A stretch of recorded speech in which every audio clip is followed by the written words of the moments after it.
Bienvenidos a todos nuevamente a este espacio llamado Tu Tutor, donde enseñamos educación financiera y desarrollo personal. Hoy vamos a estar hablando de por qué nos cuesta hablar sobre nuestro salario en un entorno laboral. Para esto hemos invitado a Bautista Logioco, un especialista en diálogo y transformación de conflictos, creador de un espacio llamado Conversamos, un espacio que intenta contribuir a dialogar más y mejor con nuestros entornos cercanos. Bienvenido, Fran, nuevamente a este espacio y bienvenido, Bautista. Muchas gracias por acompañarnos. Muchas gracias, Ale. Fran, un gustazo estar acá con ustedes y con quienes están detrás de la pantalla. Gracias. Un gusto para nosotros recibirte en este espacio. Ya hemos tenido conversaciones en otros espacios y la verdad que tenerte en este espacio grabado para que todos puedan compartir de la misma manera que compartimos con vos, para nosotros es un privilegio. Así que vamos a ir a la pregunta, ¿no? De por qué es difícil hablar sobre nuestro salario, sobre dinero en un entorno laboral, ¿viste? Que parece como que fuera algo tabú, algo que no se puede tocar, ¿viste? Le preguntás a alguien cuánto cobrás, cuál es tu salario, y es como tema de, no, eso acá no se habla, y uno va a trabajar, ¿no? Normalmente para recibir una remuneración, ¿no? Económica. Entonces ahí parece raro esto. ¿Qué te parece, Pau? Bueno, muy buena pregunta. Antes de contestar, aclaro que voy a hablar desde mi área de experiencia y especialización, que es desde el diálogo y de cómo pensarlo en función del diálogo y de cómo poder destrabar o generar esos diálogos, y no tanto desde las relaciones laborales, en las cuales no soy especialista. Pero yendo directamente a la pregunta, ¿por qué nos cuesta hablar de dinero o de plata en el ámbito laboral? Y qué impacto puede llegar a tener eso además para cuán cómodas o cómodos nos sentimos en ese entorno también, percibiendo la remuneración que percibimos y percibiendo si es justa o no.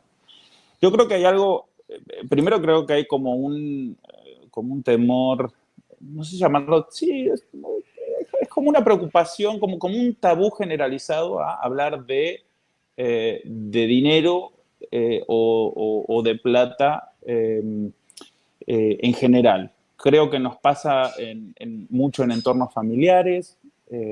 Sin ir más lejos, en algún momento he compartido que, por ejemplo, cuando fallece mi papá, ni mis hermanos ni yo teníamos ni idea de la situación financiera de él, de si había algo de plata, de si no había algo de plata.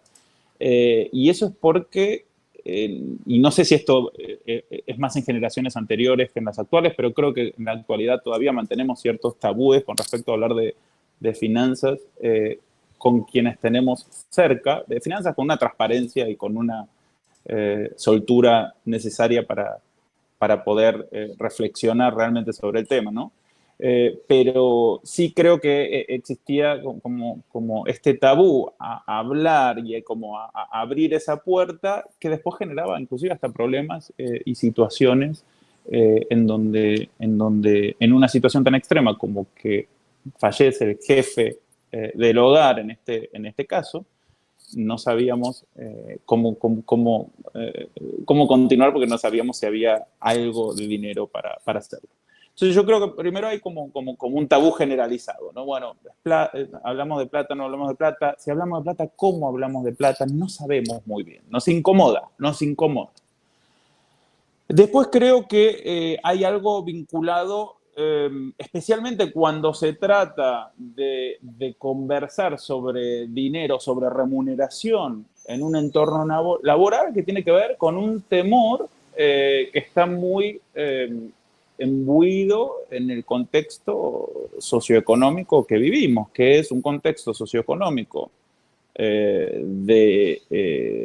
digamos, de características bastante frágiles, de características de una inseguridad muy alta, en donde además, como consecuencia de la pandemia en el último año, ha habido una reducción significativa de trabajo en blanco, de trabajo formal, y una precarización de los trabajos existentes. Entonces, eso nos genera un temor. Che, si yo voy a hablar de plata en mi entorno laboral, porque, no sé, creo que debería conversar con mi supervisora, mi supervisor, un ajuste o una revisión o un aumento de salario.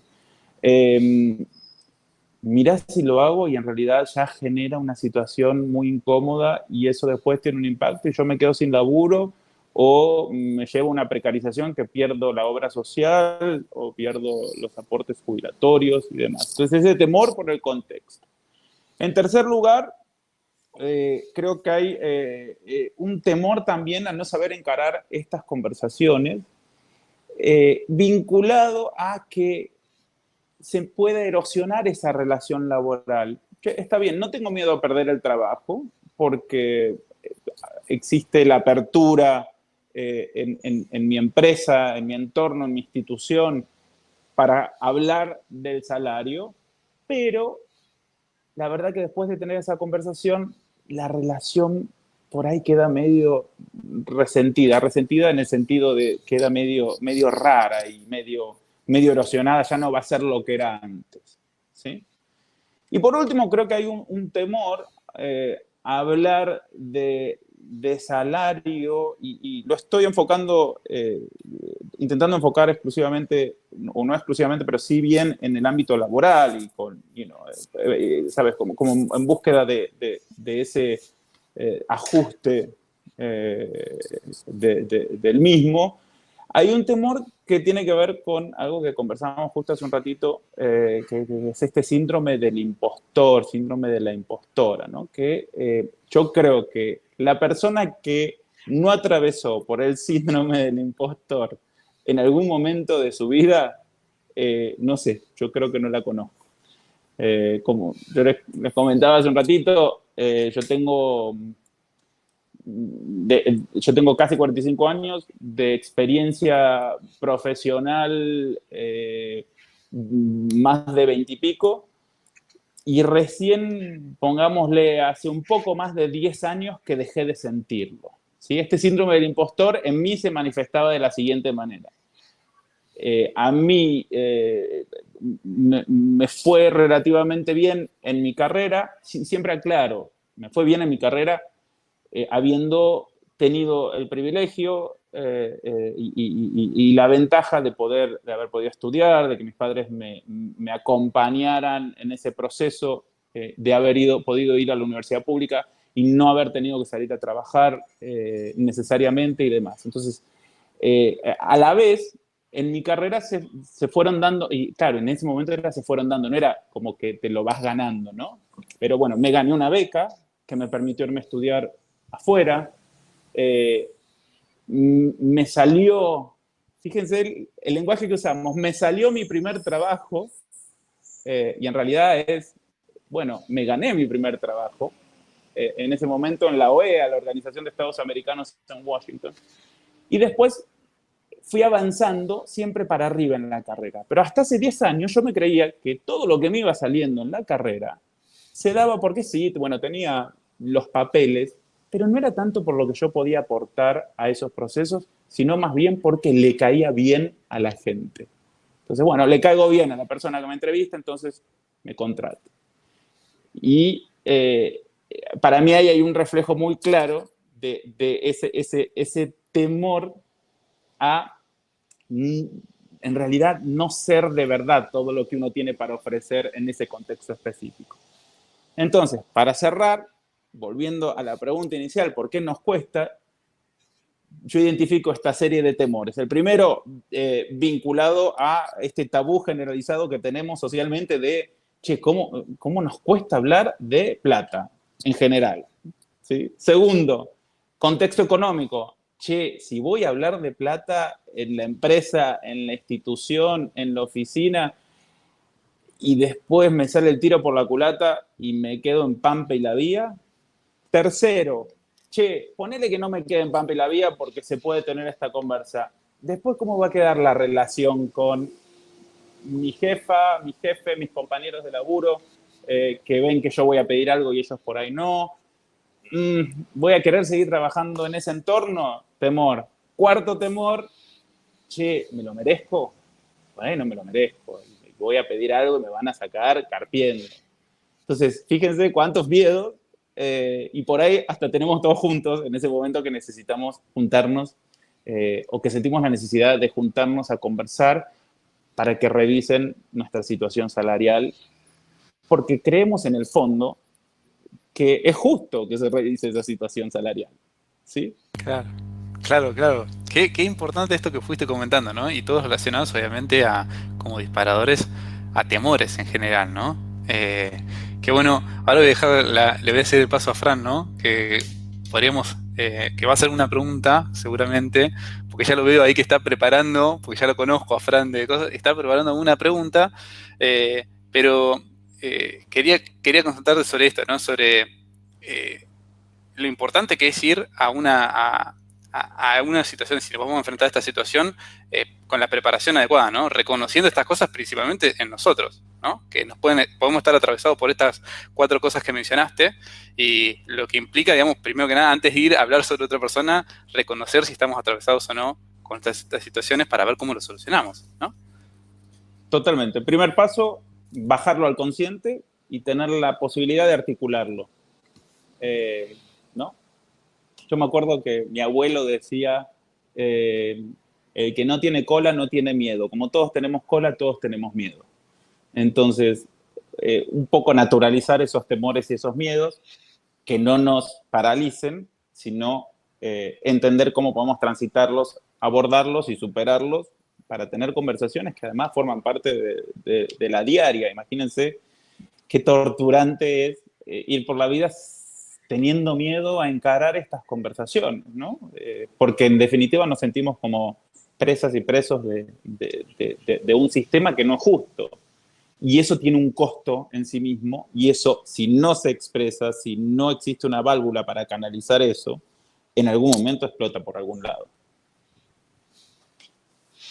No sé, Ale, si te pasa que a medida que voy escuchando me siento muy identificado, porque todas las personas que trabajamos, o sea, tuvimos que pasar en algún momento por una negociación salarial, y es verdad, eso de la inseguridad a la hora de ir a pelear un sueldo, lo del síndrome del impostor, que es un concepto muy interesante, son cosas que, la verdad, con las que me siento muy identificado. Bau, te hago una consulta, lo mencionaste hace un ratito, el tema de la revisión salarial, porque suponete que vos sos una persona que no tiene miedo de ir a hablar sobre un aumento de sueldo, que ya el dinero no es un tabú para vos, pero me parece troncal el tema de cómo comunicarlo adecuadamente para que la otra persona lo pueda interpretar de una buena manera. Y hoy, buscando información, preparando la charla, vi que mucha gente proponía solicitar una revisión salarial más que un aumento de sueldo. ¿Qué te parece esa reflexión a vos? A ver, a mí me parece que si la propuesta de utilizar cierta terminología no tiene un fundamento técnico, sino más bien la utilización de un eufemismo para decir lo que quiero decir de otra manera,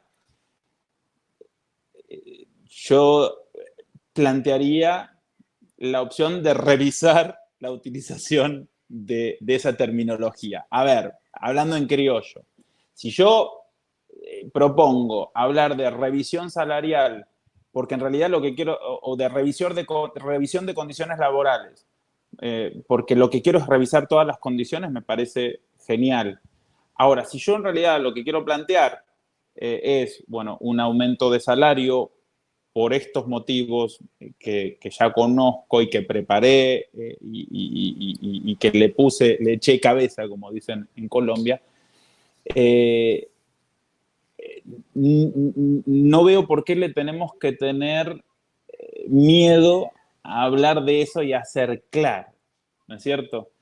Para mí, en cualquier proceso de diálogo, o en cualquier proceso, en este caso de negociación, es fundamental la claridad de lo que queremos, ¿sí? De lo que queremos que para quienes trabajamos en conflictividad, en transformaciones de conflictos, separamos lo que es el posicionamiento, la posición del verdadero interés. Bueno, mi posición es que me tenés que aumentar porque le aumentaste a fulanito, ¿no? Bueno, eso es una posición. En realidad, mi interés es que yo quiero que me aumentes porque está vinculado a un reconocimiento a la dignidad del trabajo que estoy llevando a cabo, que involucra una serie de responsabilidades que hoy el mercado las está pagando de esta manera. Digo, el interés mío es que me reconozcas en mi dignidad, en la dignidad de mi trabajo, que me pagues lo que es justo de acuerdo al mercado, que me pagues lo que es justo de acuerdo a lo que yo te doy como empleado, ¿sí? No, mi interés es que me pagues lo mismo que te pagas a la persona de al lado, porque eso es más bien una posición. Entonces, separar posiciones de intereses y enfocarte en cuál es tu interés. Y por ahí tu interés es un aumento salarial explícito, pero por ahí tu interés en realidad va más para el lado de un acuerdo de flexibilidad de la modalidad de trabajo. Entonces, por ahí, bueno, no es tanto el aumento como, che, por ahí puedo bajar las horas o por ahí puedo de 5 días a la semana ir a la oficina 2 y el resto laburar desde casa, o por ahí podemos hacer viernes flex y no tengo que ir a la oficina porque durante la semana lo hice. Entonces, ahí lo primero que hay que hacer cuando vas a tener una conversación sobre un tema salarial o sobre cualquier negociación, primero, tenemos que ir con la idea de separar a la persona del problema, a la persona del conflicto, o a la persona, en este caso, del tema, porque por ahí no es un problema, por ahí no es un conflicto, es un tema que implica un interés. Che, me gustaría que me aumenten el salario. Mi jefe no es el aumento de salario o la imposibilidad o la potencialidad de que no me den ese aumento. Son separados. ¿Sí? Entonces, el tema que quiero hablar es el aumento de salario, la flexibilización y demás. Para eso tengo que hacer un diagnóstico primero. En el diagnóstico me tengo que preguntar primero, ¿qué es lo que quiero? Hay una cosa que no hacemos, que hacíamos cuando éramos chicos y que cuando trabajás tu costado artístico donde puedas, lo volvés a escuchar, que es escuchar a tus tripas. ¿Sí? En inglés le dicen ese gut feeling, ¿no? Lo que escuchás de acá. Piensen en todas las decisiones importantes que han tomado en los últimos años, ¿cómo primero ustedes ya tienen la respuesta porque el estómago, tu tripa, te lo dijo? Ahora, después la tenemos que pasar por 20.000 filtros lógicos, racionales, lo que pasa por la cabeza.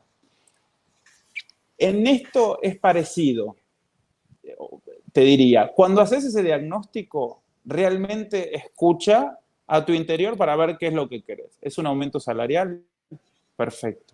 ¿Es un modelo de trabajo más flexible? Perfecto. ¿Son los dos? Perfecto. Ten claro primero el para qué vas a tener esa conversación, el propósito. Ojo, no te estoy diciendo el por qué.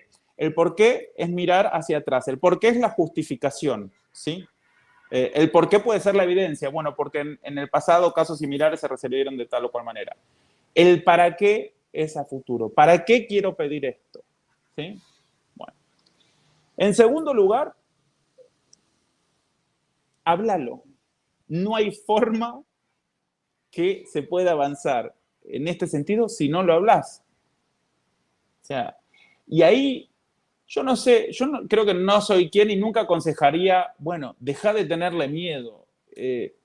Aprende a vivir con esa incomodidad, de tener que tener conversaciones que no van a ser del todo cómodas porque no venimos con el chip o porque no lo sabemos hacer o por lo que sea.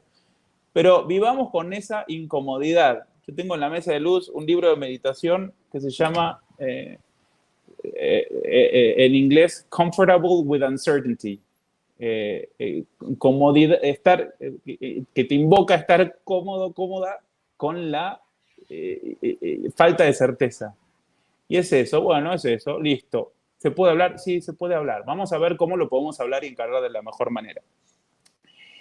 En tercer lugar, una vez que hiciste el diagnóstico y que entendés para qué querés tener esa conversa, que una vez que tenés en claro que lo vas a hablar, hacé los deberes, ¿no? Y armate, yo me iría con 2, 3 opciones de armado. significa que sí o sí te tengas que quedar entonces una opción es, bueno, que me den el aumento. Bueno, otra opción es, bueno, no me das el aumento, pero por ahí podemos flexibilizar esto que hoy para mí es medio una carga y, bueno, no me das el aumento o me das el aumento y también flexibilizamos acá porque tengo una carga de laburo muy pesada y por ahí esto se lo puedo delegar a fulana o a mengano y yo tomo esto otro que... Armate un plan, un mapa con esas 2 o 3 opciones para ir con algo a la mesa. ¿Significa que sí o sí te tenés que quedar ahí y no mover de esas opciones? No, porque también tenés que entrar, el cuarto elemento, con la flexibilidad para que eso sea un ida y vuelta y vos después poder ajustar esa opción de acuerdo siempre a tus intereses, que los tenés que tener claro de ese primer diagnóstico que hiciste. Y por último, cuando te sentás a esa conversa, vos tenés que tener en claro lo que en negociación llamamos, en español le decimos el MAAN, en inglés le dicen el BATNA, que es, el MAAN es la mejor alternativa al acuerdo negociado. O sea, vos tenés que entrar a esa mesa de negociación sabiendo, che, si nada de esto sale, ¿cuál es mi mejor alternativa? ¿Es quedarme donde estoy? Bueno, lamentablemente no llegamos a un acuerdo, sigo explorando esta posibilidad de empleo con esta otra empresa o con este otro equipo o demás. Entonces, tener en claro eso. Yo creo que un recorrido por esos 5 elementos, un diagnóstico realmente increpando y yendo a qué es lo que querés y también viendo un poquito en el mercado cómo está la cosa para tener puntos de referencia, lo que llamamos criterios objetivos. Bueno, en tal empresa o en este sector el promedio del salario por iguales responsabilidades es tanto. Listo, yo hago esos deberes. En segundo lugar, no perder el miedo a hablarlo, pero abrazar la incomodidad de tener una conversación que ya sé que de por sí va a ser incómoda. Y hablarlo de manera clara y articular lo que quiero de manera clara, sin eufemismos porque, no, o sea, de manera respetuosa, pero clara. En tercer lugar, ir con estas propuestas, ¿sí? El mapita, las opciones. Cuarto lugar, ser flexible, porque esas opciones pueden cambiar. Y por último, ir con claridad en, bueno, si nada de esto sale, ¿cuál es mi alternativa? ¿Cuál es la mejor alternativa a este acuerdo que puede salir o puede no salir? Me encantó. A mí me encantó la claridad de los tips. Y me quedé pensando, primero que nada me sentí muy identificado, como dijo Fran hace un ratito, ¿no? Esto desde el síndrome del impostor hasta lo que dijiste recién de esto de las tripas, ¿no? Sentir, ¿no? Ya es como que la respuesta ya te dice, te advierte de, esto es una situación incómoda. ¿No? Me encantó que lo hayas mencionado, porque se subestima muchas veces, como que, no, bueno, uno tiene que ponerse corazón de piedra, digamos, por así decirlo, y ir para adelante, y en verdad el cuerpo nos da varios indicadores que nos advierten sobre qué es lo que nos está pasando. Y me quedó explicando esto que mencionabas, ¿no? De empezar a como amigarse con esta incomodidad, y me hizo acordar a bueno, situaciones que he tenido que atravesar relacionado con este tema, ¿no? De hablar sobre lo salarial y esta incomodidad que me genera. Digo, bueno, ¿cómo uno puede amigarse con esto, con esta incomodidad, cómo transitarla, ¿no? Y ahí es donde, bueno, acompañado el lado artístico que mencionaste, que tal vez alguna vez lo has hecho, ¿no? Esto de aprovechar a conversar con otras personas y hacer un juego de roles, ¿no? Por más que no sea la persona que obviamente va a tomar la decisión, pero el simple hecho de expresarlo, a uno le empiezan a ordenar las palabras, ¿no? Que va a decir, cómo mencionarlo, ver la reacción de la otra persona, en qué se siente atacado o que no, digamos, cómo se lo va tomando, y uno empieza a masticarlo, se empieza a amigar con esa situación, y en lo personal por lo menos lo puedo comentar, digamos, en mi experiencia, después de conversarlo 5 o 6 veces, hacer ese juego de roles, que acá mi compañero Fran me fue partícipe de eso y ayudó con eso, la verdad es que llegué a la conversación que tenía que tener, con la persona que tenía que tener, con una liviandad, ¿no? Y con este panorama ya, mirá, cada persona me iba dando su evolución, eso, cada uno que participó en el juego de roles me iba dando su evolución, decía, mira, un escenario que no había contemplado, ¿no? Esto que vos mencionabas, tener como 3, 4 escenarios, ¿no? La salida, ¿no? Las objeciones, las famosas objeciones que te pueden ir poniendo, ¿no? Que te despiertan preguntas de, mira, este punto no lo había analizado. ¿no? Que te hacen ver la otra vereda. Así Tal que, cual. nada, creo que está bueno. Has tirado un montón de tips, ¿no? Para ir trabajando esto. No hay una fórmula exacta, ¿o no? No, no hay una fórmula exacta. Yo creo que acabas de tocar también algo que es clave, que es, si es algo que te interesa, hay que prepararlo, ¿sí? Y está bueno que lo prepares. Y estos ejercicios también te ayudan a articular de manera más clara tus intereses, que muchas veces lo sabemos, pero no los bajamos al consciente, ¿no es cierto? Entonces, ¿cómo podemos articular lo que realmente queremos para que después eso quede claro en la conversación? ¿Sí?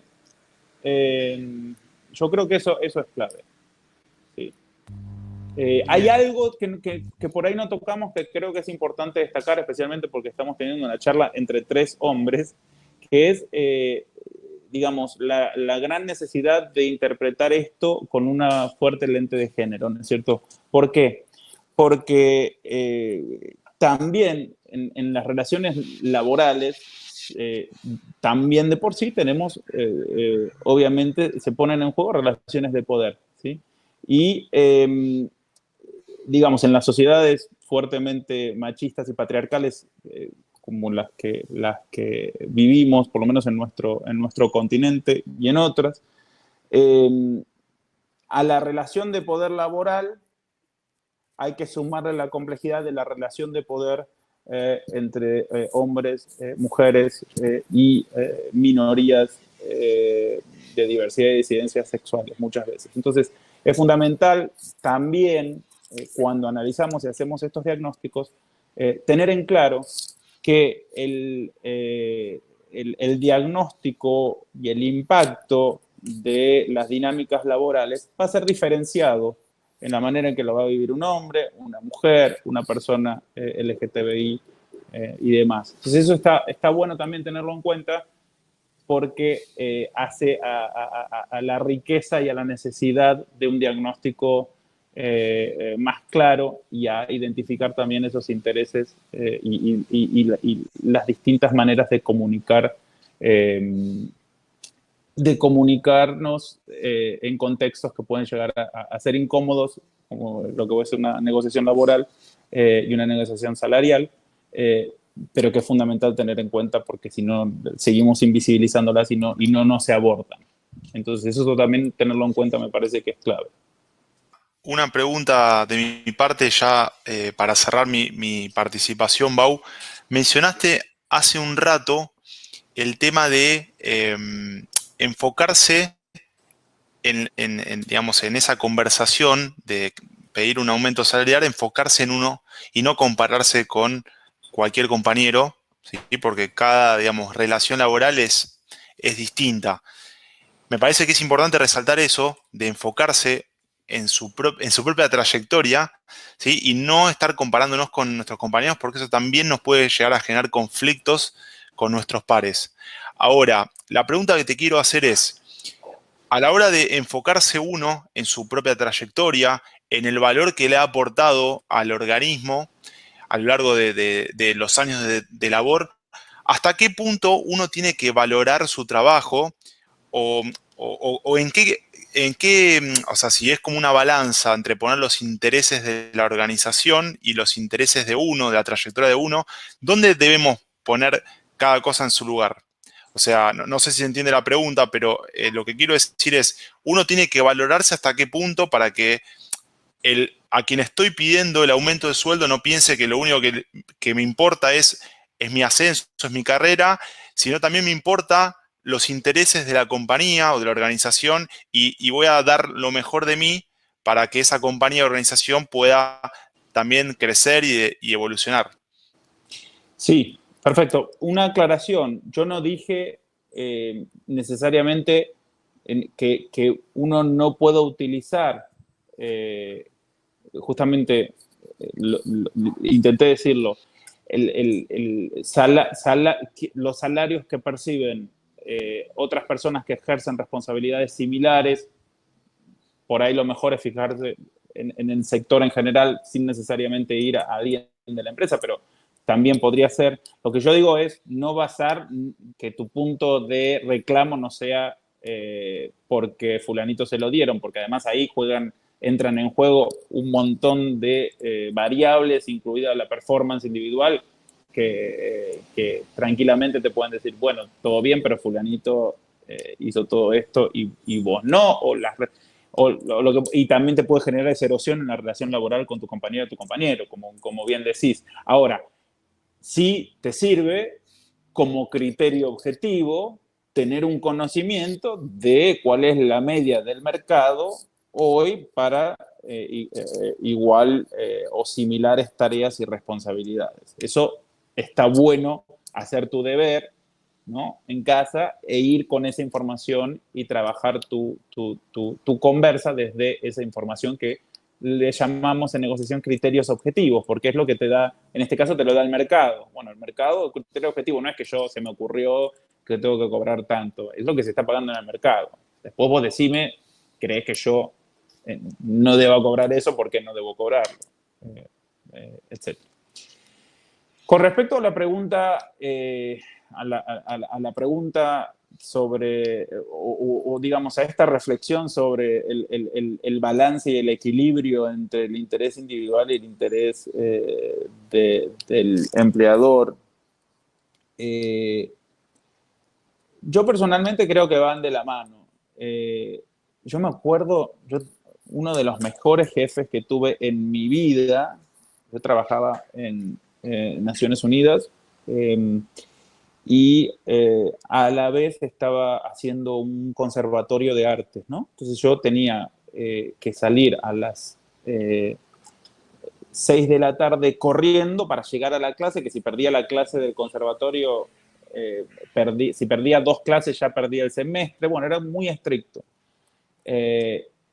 Y entraba, entonces yo me aseguraba de ir en lugar de las 9 de la mañana a las 8, entonces trabajaba de 8 a 6, pero bueno, era algo que yo tenía que hablar con mi jefe en algún momento antes de hacerlo, porque tenía que saber de compromiso. Y mi jefe me dice, mira, para mí, quienes están en mi equipo, quienes están contentos con su vida afuera del trabajo, siempre van a responder de una mejor manera en el trabajo. Eso está equiparado también a quienes están contentos con lo que hacen y con la dignidad de la remuneración y el reconocimiento y demás, y además están felices porque pueden llevar un equilibrio entre su vida personal y una vida profesional y laboral, van a hacer mejor su trabajo. Así que por mí, vos comprométete a hacer ese conservatorio, que por mí no vas a tener ningún problema. Como empleado, un jefe, un supervisor que a mí me baja esa línea, yo no lo quiero defraudar nunca en la vida, ¿no es cierto? Porque, o sea, perfecto, la entendió toda el pibe, ¿entendés? Y a mí me hace querer darle el 200%, pero no porque piense que me está regalando, no, porque el pibe reconoce eso y arma un equipo que tenga, que pueda tener estos equilibrios, que además hay que tenerlo. Y a mí me encantaba lo que hacía, entonces mientras estaba ahí, dejaba todo en ese laburo que además me fascinaba. Que quizás, si me hubiese dicho, y la verdad, no sé, porque un día por ahí te tenés que quedar y no sé qué, yo hubiese entrado a esa oficina todos los días con un ánimo diferente. Quizás esto no responde mucho a tu pregunta, pero yo creo que hay una manera de generar equilibrios entre el interés personal y el interés de la institución, de la organización, de la empresa. Y sí creo que quizás desde el costado, yo creo que en definitiva hay una clave que es la empatía, porque en definitiva sí hablamos de empresas, pero quienes llevan adelante la representación de la empresa son personas, ya sea como jefe o como supervisado, o como supervisor, supervisora o supervisado o supervisada. Y ahí sí creo que esa empatía se necesita de ambos lados, pero con respecto a lo humano, no sé si necesariamente a la empresa. y sí, a la empresa y a querer que la empresa le vaya bien, porque creo también en una función social de esa empresa y demás, forma parte de lo que yo como empleador puedo valorar y tener en cuenta. Y también, del otro lado, creo que es fundamental que tengan en cuenta estas necesidades y estos intereses que están vinculados a la dignidad del trabajo, a la remuneración justa y demás. Equilibrios y balances. Y equilibrios y balances en relaciones que de por sí por ahí no son iguales porque hay un empleador y un empleado.